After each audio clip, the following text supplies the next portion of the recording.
প্রিয় দর্শক, ওনারা খুচরা মাছ বিক্রি করছেন এখানে এই বোদ্দার বাজার মৎস্য আড়তে।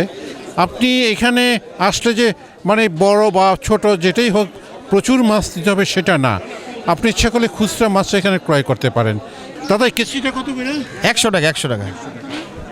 শৈলপাতা শৈলা পাতা 600 টাকা। এগুলো 800 বলছি, ওটি 800, এটি 600, এটি 800 এবং এটি 600 আর এই 200 টাকা। প্রিয় দর্শক, আপনারা দেখছেন বিশেষ করে ওনারা খুচরা মাছ বিক্রি করছেন, এই দাদাও বিক্রি করছেন। আপনারা ওনার সাথে যোগাযোগ করে খুচরা মাছ কিনতে পারেন। এই যে সবটি 600 টাকা। 600 টাকা না? হ্যাঁ। আরেক ভাই কই নিয়ে আসছেন, এখন দাদা রাখবে কিনা আমি জানি না। যাই হোক, যেটা কই এবং 600 এটি আগলটি নদীর একবারে নদী চাষের না, একবারে নদী, গ্যারান্টি দিচ্ছেন চাষের না, একবারে নদী আগলটি 600। খাঁটির মাছ আর কি। হ্যাঁ, অরিজিনাল কই সবের কই 600 টাকা সবটি।